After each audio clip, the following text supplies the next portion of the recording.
तो चलिए स्टार्ट करते हैं class 10th NCERT chapter 2 polynomials. एक टॉपिक है इसमें कि relationship between zeros and coefficient of a polynomial. देखिए सबसे पहले एक एग्जांपल लिए हैं पॉलिनोमियल का।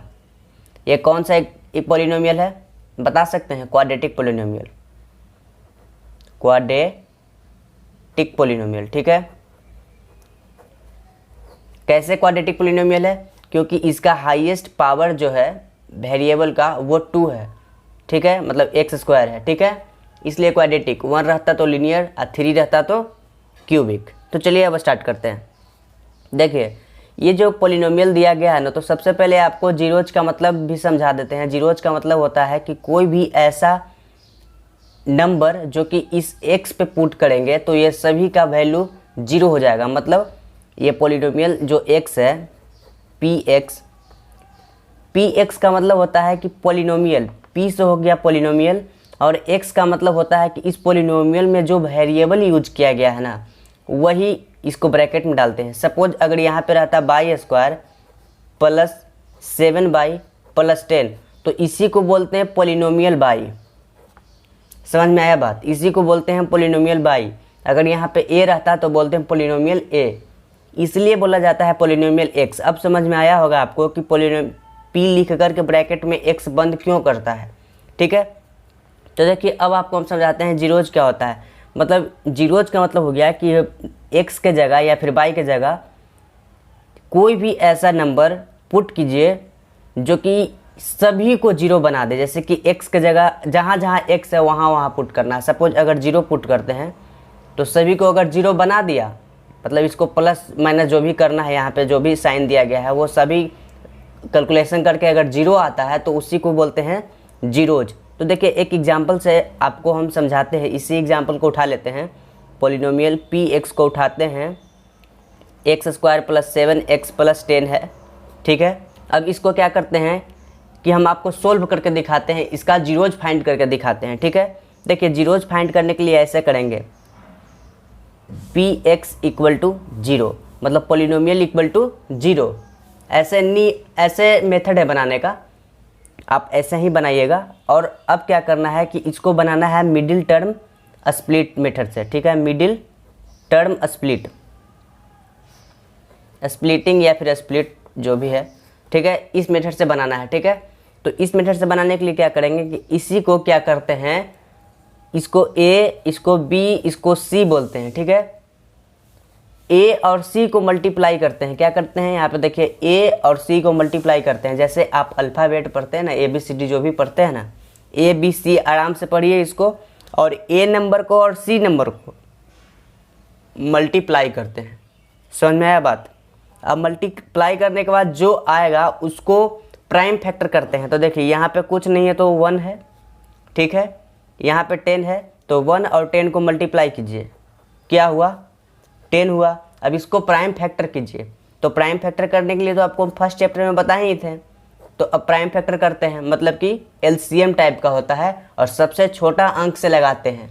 मतलब जो सबसे छोटा है उसको पहले लगाइए, उसके बाद उससे बड़ा है उसको लगाइए, ऐसे लगाते चलते हैं। ठीक है, तो यहाँ पे क्या होगा 1, तो 1 से तो लगाना ही नहीं है, 1 से तो सब अंक ही लग जाएगा। तो यहाँ पे 2 से लगाते हैं, तो 2 5 या 10 हुआ ना, उसके बाद 5 से 1। ठीक है, अब देखिए अब क्या करेंगे इसको कि इसी को नीचे लिख देंगे, x square plus 7x plus 10। देखिए शुरू है इसलिए थोड़ा लेंदी हो रहा है, जैसे ही वीडियो आगे बढ़ेगा फास्ट होते चला जाएगा। ठीक है, इक्वल टू 0 लिखना है। यहाँ पे इक्वल टू 0 क्यों लिखें? क्योंकि ये पी एक्स पॉलिनोमियल है, यहाँ पे इक्वल टू 0 हम ऑलरेडी यहाँ पे लिख चुके हैं, इसलिए यहाँ पे 0 लिखना पड़ेगा। क्योंकि जीरोज निकाल रहे हैं ना, इसलिए इक्वल टू 0 लिखना है। जीरोज निकाल रहे हैं इसलिए इक्वल टू 0 लिखना है। अब देखिए क्या करेंगे, इसको मल्टीप्लाई करके तो 10 लाए। ठीक है, इसका प्राइम फैक्टर किए तो 2 और 5 आया। ठीक है ना, और अब क्या करना है कि जो प्राइम फैक्टर आया है ना, इसको इस तरह से हम लोग को ऐड और सब्ट्रैक्ट करके 7 किसी प्रकार से 7 ले आना है। ठीक है, लेकिन आपको क्या करना है कि सिर्फ प्लस और माइनस का ही यूज करना है। ठीक है, प्लस और माइनस का ही यूज करके आपको ये बीच वाला टर्म लाना है, मिडिल टर्म जो है उसको लाना है। और जो आप यूज किए हैं प्लस माइनस करने में, अगर उस दोनों को मल्टीप्लाई करते हैं तो आपको 10 आना चाहिए। 10 आना चाहिए कहने का मतलब कि इसका मल्टीप्लाई का जो प्रोडक्ट आया वो आना चाहिए, लेकिन इसका और इसका मल्टीप्लाई का प्रोडक्ट क्या आया है, 10 आया है, इसलिए हम 10 बोल दिए। ठीक है, तो देखिए यहाँ पे तो 2 और 5 है, तो 2 और 5 को जब हम प्लस करेंगे तो 7 आएगा कि नहीं, आएगा। लेकिन यहाँ पे 7 है कि नहीं, हाँ है। तो ऐसे इसको सजाएंगे कि x² प्लस 2x, या फिर पहले 5x भी लिख सकते हैं, उसके बाद 5x और प्लस 10। देखिए बात समझिए, ये 2x है, यहाँ पे 5x है, अगर इस दोनों को मल्टीप्लाई करेंगे तो 10 आएगा कि नहीं, हाँ जी 10 आएगा। देखिए यहाँ पे 10 आया और यहाँ भी 10 है, मतलब 1 और 10 को मल्टीप्लाई करेंगे तो 10 ही आएगा ना, हाँ तो ये सही है आपका। लेकिन अब इसको क्या करेंगे कि ये दोनों का पेयर बन गया और ये दोनों का पेयर बन गया। ठीक है, अब इस दोनों में से एक का कॉमन लीजिए, मतलब इस दोनों में जो कॉमन है उसको ले लीजिए। इस दोनों में क्या कॉमन है, x कॉमन है, इसमें क्या बचा, x बचा, इसमें क्या बचा, 2 बचा। देखिए इसका और इसका अलग पेयरिंग है, ये दोनों का अलग पेयर है, ये दोनों का अलग पेयर है। ठीक है, आपको हम ऐसा करना नहीं है, हम आपको करके दिखा रहे हैं सिर्फ ताकि आपको समझ में आए। और बीच में क्या है, प्लस, प्लस का साइन लगा दीजिए, सॉरी इक्वल टू 0 यहाँ छोड़ दिए थे। और इस दोनों में क्या कॉमन है, 5 कॉमन है, तो 5 को कॉमन लीजिए। और यहाँ पे क्या बचा, x, और यहाँ पे क्या बचा 2 इक्वल टू 0। अब देखिए कि अगर आपको ये डब्बा और ये डब्बा, मतलब दोनों ब्रैकेट में जो बंद है वो सेम है, मतलब इक्वल है, तो समझ जाइए कि आपका सही बन गया। ठीक है, और अब क्या करना है कि जो डब्बा वाला है उसको बाहर निकाल देना है, x प्लस 2, इस दोनों में से कॉमन आ गया x प्लस 2, और इसमें x प्लस 5 बचा, इसमें x बचा, इसमें 5 बचा। ठीक है, तो x प्लस 5 इक्वल टू 0, मतलब पहले एक डब्बा, दोनों डब्बा में सेम चीज़ है ना, उसको निकाल दीजिए एक बार। ठीक है, और जो इसमें बचा उसको एक बार लिख दीजिए, और जो प्लस का साइन उसको प्लस का साइन लगाइए। अब प्लस में 5 बचा है तो उसको 5 को लिखिए इक्वल टू 0। ठीक है, अब क्या करना है कि आपको एक बार x प्लस 2 इक्वल टू 0 लिखना है और एक बार x प्लस 5 इक्वल टू 0 लिखना है। ठीक है, और अब क्या करना है कि जो न्यूमेरिकल है उसको एक साइड कर देना है। ठीक है, मतलब देखिए x इक्वल टू -2, जो 2 था उसको उधर लेकर चले गए न्यूमेरिकल की तरफ, मतलब 0 था न्यूमेरिकल, उसको उधर लेकर चले गए, वेरिएबल को वेरिएबल की तरफ और न्यूमेरिकल को न्यूमेरिकल की तरफ लेकर चले जाना है। ठीक है, यहाँ पे x को लिख देना है और इक्वल टू इसको उधर ले जाएंगे, उस साइड ले जाएंगे तो क्या होगा, मतलब आप लेफ्ट हैंड साइड से राइट हैंड साइड ले जाएंगे तो आपका साइन चेंज होगा, या फिर राइट हैंड साइड से लेफ्ट हैंड साइड लाएंगे तो भी आपका साइन चेंज होगा। ठीक है, तो देखिए ये लेफ्ट से राइट ले जा रहे हैं तो क्या होगा, माइनस, या फिर आपका जो भी साइन रहेगा ना उसका उल्टा हो जाएगा। समझ में आया बात, तो ये माइनस, तो इस दोनों को अगर आप x के जगह पुट करेंगे, यहाँ पे देखिए, यहाँ पे अगर आप पुट करेंगे तो ये इसका वैल्यू होगा जो 0 हो जाएगा। समझ में आया बात। देखिए, तो इसी को एक अलग टॉपिक दिया है कि relationship between zeros and coefficient. Coefficient का मतलब होता है कि x के साथ जो भी लगा हुआ है ना, जैसे कि देखिए x के साथ, यहाँ x² के साथ क्या लगा हुआ है, यहाँ पे 1। ठीक है, तो इसका कोफिशिएंट क्या हुआ 1, इसका कोफिशिएंट क्या हुआ 7। वेरिएबल के साथ जो भी लगा हुआ है उसके बगल में जो भी न्यूमेरिकल है ना उसी को कोफिशिएंट बोलते हैं। तो देखिए इसका रिलेशन पूछा गया है, तो देखिए एक होता है, इसको हम लोग अल्फ़ा मानते हैं और इसको क्या मानते हैं, बीटा। ये साइन है, आपको हम लिख दिए अल्फ़ा और बीटा। ठीक है, देखिए देखिए जीरो जो होता है ना, क्यूबिक में 3 होता है, क्वाड्रेटिक में 2 होता है। देखिए क्वाड्रेटिक का मतलब हो गया कि 2, क्वाड्रेटिक में आपका, क्वाड्रेटिक पॉलिनोमियल में आपका 2 जीरोज होता है। ठीक है, एक को बोलते हैं अल्फ़ा, एक को बोलते हैं बीटा। समझ में आया बात। इसको डब्बा में बंद कर देते हैं। क्यूबिक में क्या होता है, क्यूबिक पॉलिनोमियल में 3 होता है, एक को बोलते हैं अल्फ़ा, एक को बोलते हैं बीटा, एक को बोलते हैं गामा। ठीक है, इसको भी डब्बा में पैक कर देते हैं।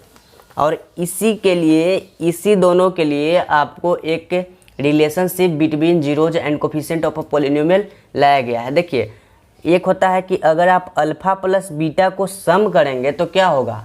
जैसे कि अगर आपको बोल दिया जाए कि अल्फ़ा प्लस बीटा को आप सम कीजिए तो आपको जीरोज निकालना पड़ेगा, तब तो आप अल्फ़ा प्लस बीटा को निकालेंगे, पहला जीरोज को अल्फ़ा और दूसरा जीरोज को बीटा। अगर आपको हम सम करने के बोल देंगे तो आप क्या करेंगे, पहले जीरोज निकालेंगे उसके बाद ऐड करेंगे। जैसे कि अभी आप जीरोज निकाले यहाँ पे -2 और -5, तो इस दोनों को आप अल्फ़ा प्लस बीटा में पुट करके इसको निकालते हैं अल्फ़ा प्लस बीटा। ठीक है, जैसे कि -2 यहाँ पे लिखते हैं और प्लस का साइन दे करके -5 लिखते हैं और बता देते हैं आप क्या कि -2 और -5 = -7 आया आपका क्या, अल्फ़ा प्लस बीटा। लेकिन इसके लिए एक प्रॉपर फार्मूला बनाया गया है। तो देखिए फार्मूला क्या है, जैसे कि देखिए ax² + bx + c, इस तरह से आपका फॉर्मेट है किसका, क्वाड्रेटिक पोलिनोमियल का। ठीक है, और क्वाड्रेटिक पोलिनोमियल अगर पूछ दिया जाए कि अल्फ़ा प्लस बीटा बताइए तो क्या करेंगे आप, आपको करना कुछ नहीं है। अल्फ़ा प्लस बीटा के लिए होता है, आप सिंपल समझिए, नीचे a लिखिए और ऊपर में b लिखिए। ठीक है, और पहले प्लस फिर माइनस, नीचे a लिखना है ऊपर में b लिखना है, समझ में आया बात। और a प्लस से स्टार्ट होगा और b माइनस, मतलब पहले प्लस फिर माइनस फिर प्लस फिर माइनस फिर प्लस फिर माइनस, इस तरह से आपका अल्टरनेट प्लस माइनस चलता रहेगा। देखिए आपको समझ में नहीं आया होगा, फिर से आपको हम बता देते हैं। अल्फ़ा प्लस बीटा आपको इतना तो माइंड में रखिए और उसके बाद आगे बढ़ते हैं थोड़ा। इसको बोलते हैं sum of the zeros, sum of the zeros. ठीक है, अब होता है प्रोडक्ट ऑफ द जीरोज। कहने का मतलब प्रोडक्ट ऑफ द जीरोज मतलब कि इसी चीज़ को आप प्रोडक्ट करके दिखाइए तो आपको जीरोज निकालना पड़ेगा। ठीक है, लेकिन इसके लिए एक प्रॉपर फार्मूला है क्या, पहले नीचे a लिखिए और ऊपर में c लिखिए। देखिए अब आपको समझ में आ जाएगा पूरा अच्छा से। a लिखा, ऊपर में b लिखाया, फिर a c, मतलब a b a c, कुछ भी हो जाए नीचे a रहेगा और चेंज होगा ऊपर में b आया यहाँ पे पहले सम वाले में, तो मल्टीप्लाई वाले में क्या आएगा, c आएगा। देखिए a हमेशा प्लस में रहेगा तो b माइनस में, ठीक है, b जब माइनस में रहेगा तो c प्लस में। आपको ये समझ में आया होगा। तो इससे क्या फ़ायदा हुआ, मतलब जीरोज निकालने का इसमें झंझट नहीं है क्या, हाँ नहीं है। अब कैसे नहीं है समझिए। देखिए जैसे कि एक एग्जांपल लिए थे हम, एग्जांपल था x² + 7x + 10। एग्जांपल था आपका x² + 7x + 10। ठीक है, इस तरह से एग्जांपल था। अगर आपको हम बोल दें इसका कि सम ऑफ द जीरोज निकालिए तो आपको यहाँ पे जीरोज निकालना पड़ेगा पहले, लेकिन जीरोज निकालने का यहाँ पे कोई भी ज़रूरत नहीं है। आपको करना क्या है, सम ऑफ द जीरोज में क्या होता है, पहले नीचे में a लिखिए ऊपर में b लिखिए, लेकिन a प्लस में है तो b क्या होगा, माइनस में। तो देखिए a के जगह पे क्या है, कोफिशिएंट क्या है, a के जगह पे 1 है तो नीचे 1 लिखिए, और b के जगह पे क्या है, 7 है कोफिशिएंट, लेकिन यहाँ पे माइनस साइन लगा हुआ है तो यहाँ पे माइनस लगाइए, तो -7/1 आया आंसर। और आपको हम जीरोज से भी अभी अभी निकाल कर दिखाया था ना कि मेरा जीरोज आया था -2 और -5, तो आपको हम सिंपल तरीका से बता कर दिखाए थे, तो भी -7 आया था। नीचे कुछ नहीं है तो 1 है ना, यहाँ पे भी नीचे कुछ नहीं है तो 1 है। तो देखिए अगर आप जीरोज निकाल कर भी निकालेंगे तो आपको यही आएगा आंसर, लेकिन फार्मूला से भी निकालेंगे तो आपका यही आएगा आंसर। लेकिन आपको एग्ज़ाम में जब बनाने के लिए आएगा तो आपको फार्मूला ही बहुत ज़रूरी होता है, क्योंकि आपको एग्ज़ाम में फार्मूला से बहुत रिलेटेड क्वेश्चन होता है, इसलिए आपको फार्मूला माइंड में रखना है। ठीक है, और एक होता है क्यूबिक। तो देखिए क्यूबिक पोलिनोमियल का आपका हम जनरल फॉर्म ले लिए हैं। ठीक है, ax³ + bx² + cx + d। ठीक है, अगर आपको यहाँ पे देखिए जब यहाँ पे क्यूब लिखा हुआ है ना तो इसका नंबर ऑफ जीरोज कितना होगा, 3 होगा। नंबर ऑफ जीरोज क्या होगा, 3 होगा। तो अल्फ़ा बीटा और क्या होगा, gamma. Number of zeros alpha beta gamma. अगर इसका बोले कि अल्फ़ा प्लस बीटा निकालिए प्लस गामा निकालिए तो वही चीज़ होगा। यहाँ भी नीचे में a लिखेंगे और ऊपर में b लिखेंगे, लेकिन ये प्लस तो ये माइनस, मतलब a प्लस तो b माइनस। अब देखिए आपको इस तरह से बोलेगा कि अल्फ़ा और बीटा प्लस बीटा और गामा प्लस गामा और अल्फ़ा, ठीक है। मतलब मल्टीप्लाई में alpha beta multiply plus beta gamma multiply, मतलब ये दोनों मल्टीप्लाई प्लस में गामा और अल्फ़ा मल्टीप्लाई में है, कनेक्टेड है दोनों। तो इसका क्या करेंगे, इसका भी वही करेंगे, नीचे ए लिखेंगे और ऊपर में सी लिखेंगे। जैसे कि ए हुआ, बी हुआ तो यहाँ सी हुआ, लेकिन ये प्लस में रहेगा हमेशा ए, तो बी माइनस में, तो सी किस में, प्लस में। अब देखिए प्रोडक्ट अगर आपसे पूछ दे कि प्रोडक्ट बताइए, तो alpha into beta into gamma का क्या होगा, नीचे तो हमेशा क्या रहेगा, ए रहेगा, लेकिन देखिए ए हो गया, बी हो गया, सी हो गया, तो यहाँ पे क्या होगा, डी, लेकिन यहाँ पे माइनस होगा। माइनस क्यों होगा आपको समझा देते हैं। देखिए ए तो हमेशा प्लस में रहेगा, ये तो कन्फर्म है। उसके बाद बी माइनस में जाएगा, ठीक है। उसके बाद सी प्लस में जाएगा, उसके बाद डी माइनस में जाएगा। मतलब ये अल्टरनेट है कि अगर ए प्लस में होता है तो बी माइनस में होगा, लेकिन आपको इस बात से ध्यान रखना है कि ये हमेशा प्लस में रहेगा। जब ए हमेशा प्लस में रहेगा तो उसके अनुसार आप प्लस माइनस माइंड में कैलकुलेट कर लीजिए और लिख दीजिए। ये समझ में आ गया तो समझिए आपको समझ में आ गया। तो ये एक्सरसाइज 2.2 का इंट्रो पार्ट कैसा लगा आपको कमेंट में बताइएगा। तो चलिए मिलते हैं एक्सरसाइज 2.2 के क्वेश्चन में।